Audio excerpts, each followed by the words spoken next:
Hi, I'm Mandy Deeks. I'm a psychologist and I head up the Translation, Education and Communications Unit at Jean Hales. And I would like to talk with you about mental and emotional health, a topic that is very near and dear to my heart. It's actually a really important topic for all Australian women. We know that over their lifetime, 45% of Australians, that's men and women, will experience some kind of mood disorder. 7% of women will experience depression in any given year. And interestingly, and I think quite alarmingly, 18% of women will experience a clinical anxiety disorder. I'm going to talk a little bit more about what depression and anxiety is as we move through the presentation, and then I'll talk about what you can actually do. I think the other thing that's really important is that stress impacts on our life, and we know that stress is increasing significantly. For women, about 19% of women would say that stress significantly affects their physical life, and 24% would say it affects their mental health. This is important because if your mental health is compromised, it's really hard to make good decisions about your health. So, what influences mental health? One of the big ones is your attitude. If you have a negative attitude, if you think in very black and white terms, if something is either really, really bad or really, really good, there's no grey area, and that can make things a bit difficult. If you jump to conclusions, if you think, oh my goodness, the worst possible thing is going to happen. Other things that influence our mental health include our personality, our family history, what our family life was like when we were growing up, what our roles are. Do we actually feel satisfied with the roles that we have? And also things like stress and the domino effect of life, the things that kind of unpack and roll over. One thing might be okay and we can cope, and then another thing happens and another thing happens. We also know that our physical lifestyle affects our mental health. So if we're not exercising, if we're not eating properly, those things can also affect us.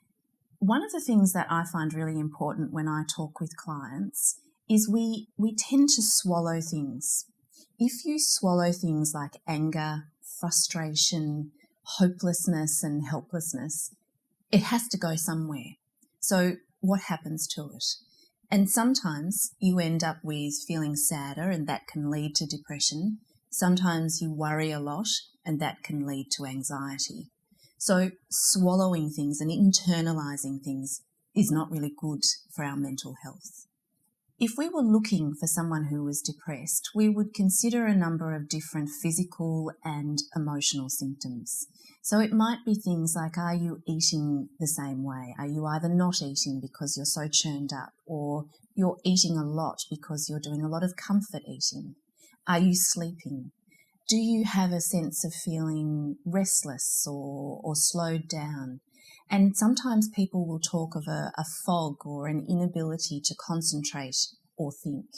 And then when we get to the more serious side of things, some women start to think about, is this really worth it? And thoughts of death and suicide can start to creep in. Think about you and the kinds of physical and emotional symptoms that you might be experiencing. When it comes to anxiety, there are also things you can look for.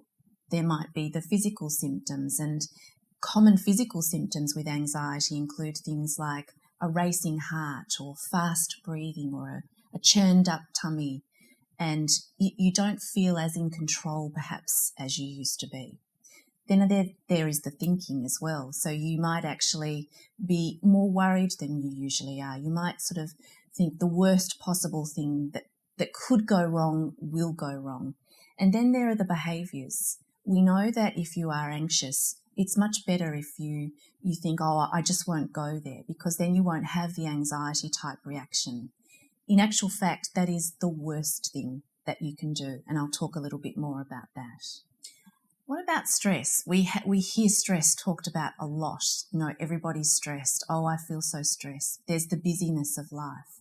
What do you actually look for when you're thinking about, am I stressed? And I think there are a couple of key things. Do I feel as in control as I used to? Do I feel overloaded? Am I more grumpy, irritable? It's not a significant symptom that will actually affect my day-to-day living, but I just feel churned up and not able to cope as much as I used to. And I think the other thing we might start to feel are more headaches, a kind of tightening of the muscles, but it's not to that point where you might be significantly anxious. So the good news is there are lots and lots of things that you can do if you're feeling anxious, if you're feeling depressed, if you're feeling stressed. One of the things that you could start with is actually understanding you. How do you normally react to things? How do you think in certain situations? Do you jump to conclusions or think more negatively? What about the people that are in your life? Do you actually have people who tend to suck the goodness out of you? Or, you leave sometimes talking with someone and you feel drained and you feel exhausted and they feel uplifted because you've made things okay for them. Think about those kinds of things, and also your physical lifestyle. Are you eating properly? Are you exercising? Are you resting? Is there time for you? So what can you do? Understand how you normally cope. Are those coping skills working? Sometimes coping might be going for a walk, or it might be grabbing the telephone and calling a friend, or it might just be having some time to yourself. Are those coping skills working? What about understanding that life is actually around transitions? Life is full of a lot of change, and sometimes we feel we might not be able to control that change. Think about the times in your life where there have been transitions, where there's been a major event, or you've changed jobs, or you've moved house, or there's been a new baby. Those kinds of things in life can really impact on our mental and emotional health. How did you cope during those times, and how might you cope now? The other thing I think is important is not ignoring sadness. Sometimes we think, oh, it'll be okay, or I'll just keep going. But if you are starting to feel sad or anxious, do something about it. Don't wait until it starts to really impact on your daily life. And I think the other thing, when I mentioned internalizing or swallowing things like anger, if you're angry about something, maybe just have a chat with someone or write down a few notes, but get it out somehow. Some really practical tips: grab a diary or just an exercise book and write down some things that might be your trigger points. What sets you off? What has changed in the past little while? What were your coping skills? Write them down. Connecting with others, we know that actually connecting with people and having emotional support is one of the biggest things that can help our mental and emotional health. Face the fear. I mentioned before that sometimes when we're anxious, we tend to run away. The best possible thing you can do, as hard as it is, and I know it feels uncomfortable, is try and face the situation, because then you can turn around and say, I didn't actually feel all that comfortable, but I did it, and I know that I can do it. And if that is hard for you, then seek help. I think the other thing we need to do is put a bit of balance in our life. Saying no is not actually a bad thing. Try not to say yes to everything. Just have a moment where you go, you know what, I'll get back to you. I will do my best, but I may not be able to do it next week. What about the week after? So finally, get it out. Externalize, whether that's talking, drawing, writing, walking, anything. Just getting those emotional feelings out is going to be really, really good for you. Go back to basics. Eat properly. Sleep as well as you can, and if you can't, do things that will help to improve your sleep. Exercise if you can, because we know that actually exercising a couple of times a week is just as good for you as taking an antidepressant, as long as you get those endorphins going.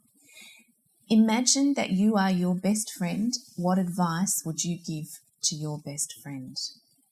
It's about you, and it's about taking time for you and actually nurturing you, because when you're okay, then everybody else in your life will be okay as well. Thank you so much for listening. Bye for now.